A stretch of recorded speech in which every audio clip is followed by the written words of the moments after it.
21 août 2019, Franck Ribéry débarque à Florence. Le milieu de terrain français s'engage pour 2 ans avec la Fiorentina. Après 12 saisons au Bayern Munich, l'heure est au changement pour l'enfant du Nord. Lui qui a tout gagné avec le club bavarois, arrive en grande pompe en Italie. Mais comment en est-il arrivé là ? Foot Mercato vous propose dans une série en 2 volets de revenir sur l'incroyable histoire de celui que les Allemands surnomment Kaiser Frank. Dans ce premier épisode, nous allons vous raconter l'improbable ascension de Ribéry, de Boulogne-sur-Mer au plus grand club d'Allemagne. Franck Ribéry est né le 7 avril 1983 à Boulogne-sur-Mer, dans le quartier du Chemin Vert.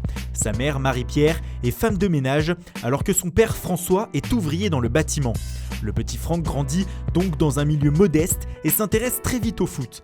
À 6 ans, il rejoint le FC Conti Boulogne-sur-Mer, club dans lequel il va jouer 3 ans. En 1992, il rejoint l'ACO Aiglon jusqu'en 1995 et son repérage par des recruteurs de Lille. À 12 ans, il intègre donc le centre de formation du LOSC, mais l'aventure ne va pas se passer comme prévu. 4 ans plus tard, en 1999, il est renvoyé du domaine de Luchin. Officiellement, son exclusion est due à des problèmes de comportement et de mauvais résultats scolaires. Pour Jean-Michel Vandamme, directeur du centre de formation du LOSC à l'époque, un incident a fait pencher la balance. Une gamine s'était foutue de sa gueule, il lui a cassé le bras involontairement et les parents de la fille ont porté plainte. Il en était déjà à 20 avertissements et 10 blâmes, on n'en pouvait plus, expliquera-t-il plus tard. Mais officieusement, une autre explication a émergé ces dernières années. Petit, il fait 1m70, Ribéry n'avait pas la confiance du club, comme se rappelle un de ses anciens coéquipiers, Frédéric Advis, qui est désormais entraîneur en National 3. La vraie explication, c'est que le LOSC ne comptait pas sur lui. Il ne faisait pas plus de conneries que les autres, mais il ne jouait pas depuis le début de saison en moins de 17 ans. S'il était déjà très doué techniquement, il ne tenait pas la route physiquement, dira-t-il.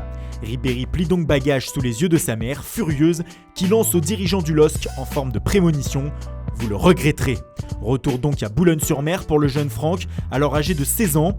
D'abord intégré aux équipes de jeunes, il passe vite avec la CFA qui tente de remonter en national. En 2001, à 18 ans, il participe à la montée du club au 3e échelon national, décrochant au passage un titre de champion de France amateur. En national, un homme va faire confiance à Ribéry, c'est Jackie Collinet. Promu entraîneur de Boulogne, il installe l'enfant de la ville dans l'équipe. Mais ce dernier ne peut empêcher la redescente du club en CFA. Sauf que l'ailier droit va rester au 3e échelon. Repéré par René Marsiglia durant la saison, ce dernier le fait venir à Alès, à 1000 km de Boulogne. Mais encore une fois, malgré de bonnes performances, Ribéry voit la formation sudiste reléguée en fin de saison. Pire, le club fait faillite et est relégué en division d'honneur. Sans contrat, le gamin d'alors 20 ans perd espoir et décide de retourner dans son nord natal. Retour à la case départ à Boulogne, où il décide de travailler sur les chantiers avec son père. Terrassier pour une entreprise de travaux publics, il trouve quand même le temps d'aller faire des essais dans certains clubs. Caen le refuse, alors que Guingamp lui propose un contrat amateur que Ribéry refuse. C'est finalement Brest, alors en national, qui lui fait confiance. Il signe un contrat d'1 saison, mais sans trop y croire. Il avait bien tort. Avec 23 passes décisives, il termine meilleur passeur du championnat. Brest atteint la 2e place et monte en Ligue 2 après 4 ans au purgatoire. En 8e de finale de Coupe de France face à Nantes, Ribéry éblouit la Beaujoire malgré l'élimination des siens et tape dans l'œil des Canaries. Ces derniers tentent alors de le recruter à l'été 2004. L'Ajax Amsterdam vient aussi au renseignement, mais finalement le Boulonnais choisit Metz, convaincu par le discours de son entraîneur Jean Fernandez. Le coach mosellan, qui ne tarit pas d'éloges sur son nouveau joueur, et prédit « C'est un joueur exceptionnel, vous m'entendez ? Exceptionnel. Sur lui, je prends tous les paris, il sera en équipe de France. Je suis sûr de ne pas me tromper. » Après de bons débuts contre Nantes, il inscrit son premier but en Ligue 1 le 6 novembre 2004 contre Toulouse.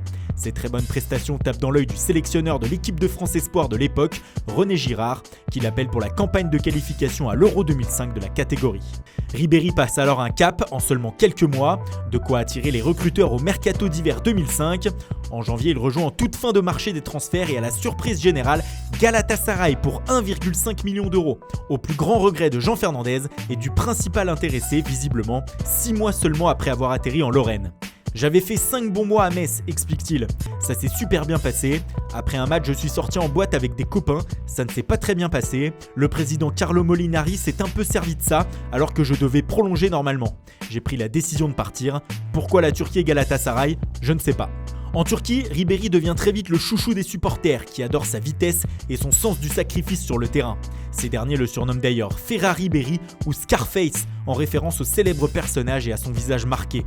Il remporte d'ailleurs avec le club d'Istanbul la Coupe de Turquie, le premier trophée de sa carrière dans le monde professionnel.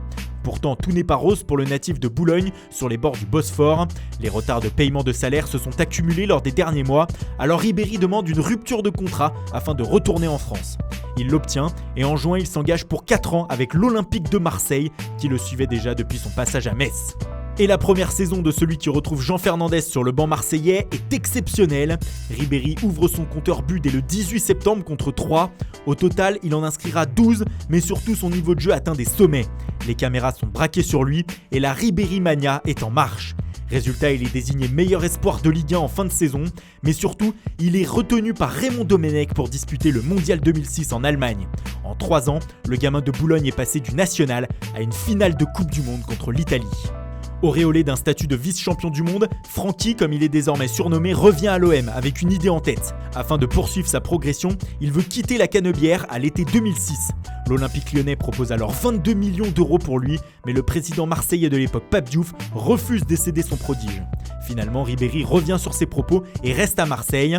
Il reprend ses cadences infernales et permet aux Olympiens de se qualifier pour la Ligue des Champions en terminant 2e de Ligue 1. Pape Diouf offre alors un bon de sortie à sa star et les cadors se bousculent pour enrôler celui que l'on voit déjà comme le successeur de Zidane en équipe de France. L'OM demande alors au minimum 25 millions d'euros pour le lâcher et Diouf indique déjà à son homologue lyonnais Jean-Michel Aulas qu'il ne lui vendra jamais pour ne pas renforcer un concurrent en championnat. Le Real Madrid vient aux nouvelles mais refuse de payer aussi cher pour un joueur qui n'a pas encore goûté à la Ligue des Champions. Et c'est finalement le Bayern Munich qui casse sa tirelire pour Ribéry, déboursant 26 millions d'euros plus 4 millions de bonus afin de se l'offrir. Il s'agit à l'époque d'un record en Bundesliga. Les débuts sont idylliques pour le nouveau numéro 7 bavarois, une coupe de la Ligue d'entrée puis un premier but sur une Panenka en championnat le 18 août 2007 contre le Werder Brême. Son trio avec Luca Toni et Miroslav Klose fait des merveilles et permet au Bayern de redevenir champion d'Allemagne et de faire le doublé en décrochant aussi la coupe. Avec 19 buts en 46 matchs, Ribéry est désigné meilleur joueur de Bundesliga dès sa première saison. Désormais, toute l'Allemagne le surnomme Kaiser Frank et justement Franz Beckenbauer se permet cette phrase « Quand nous l'avons engagé, c'est comme si nous avions gagné au loto ». La deuxième saison de l'ancien Marseillais est cependant moins bonne, malgré 14 buts en 26 rencontres. De nombreuses blessures freinent Ribéry et surtout le Bayern qui ne gagne aucun titre en 2008-2009. Cela n'empêche pourtant pas les plus grands clubs européens de vouloir recruter le français. En cet été 2009, le Real Madrid, le FC Barcelone, Manchester City ou encore Chelsea viennent au renseignement, mais le Bayern ferme la porte, d'autant que le club allemand achète Arjen Robben qui va devenir le penchant à droite de Ribéry. La Robéry est née. Les Munichois redeviennent champions d'Allemagne et réalisent le doublé avec la coupe. Kaiser Frank voit encore sa saison gâchée par les blessures. En demi-finale allée de la Ligue des Champions contre Lyon, il voit rouge après un mauvais geste sur Lisandro Lopez et est suspendu 2 matchs. Il manque donc sa première finale de Champions League contre l'Inter Milan, finalement perdu 2-0. Malgré 2 saisons en demi-teinte, le Bayern Munich lui offre un nouveau contrat. Ribéry devient alors le joueur le mieux payé de Bundesliga. En 2011, il est même le sportif français le mieux payé avec 11,4 millions d'euros de revenus. Cependant, sur le terrain, ça ne veut plus sourire. En 2010-2011 puis en 2011-2012, le français ne gagne aucun titre avec son club, terminant 2e de Bundesliga en 2012 et perdant 2 finales la même saison, celle de la Coupe d'Allemagne contre Dortmund et celle de la Ligue des Champions face à Chelsea au tir au but, alors que le Bayern évoluait dans son stade de l'Allianz Arena. Mais tout ça sera oublié 1 an plus tard, en 2013, lors de la saison la plus exceptionnelle de la carrière de Ribéry. Le Français est dans la forme de sa vie et réalise le triplé Coupe, Championnat, Ligue des Champions, la première de sa carrière, sous la houlette de Jupp Heynckes. Meilleur passeur de Bundesliga, il est désigné meilleur joueur du championnat et remporte le prix UEFA du meilleur joueur de l'année 2013.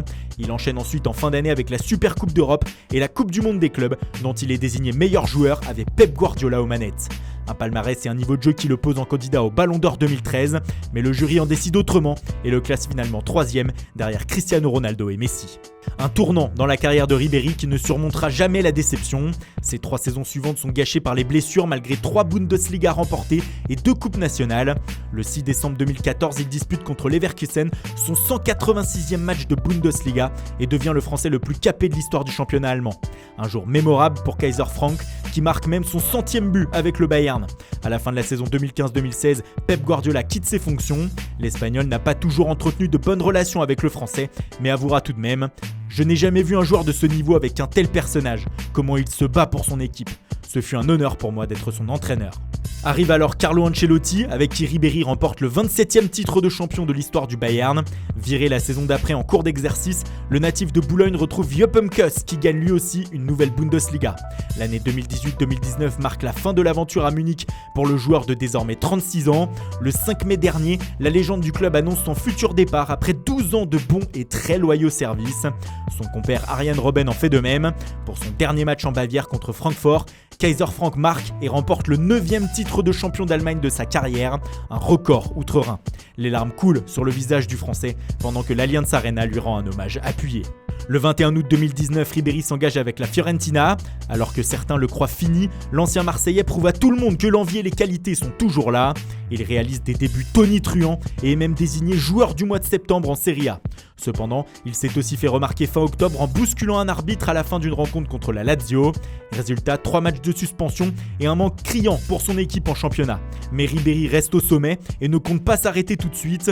Lors de sa présentation à Florence, il déclarait « Le football, c'est ma vie. J'ai un amour spécial pour le foot. C'est pour ça que je voulais absolument rester en Europe. J'ai un grand respect pour Totti en tant que joueur et personne. J'espère jouer jusqu'à 40 ans, comme lui. Et ce ne sera pas pour nous déplaire. »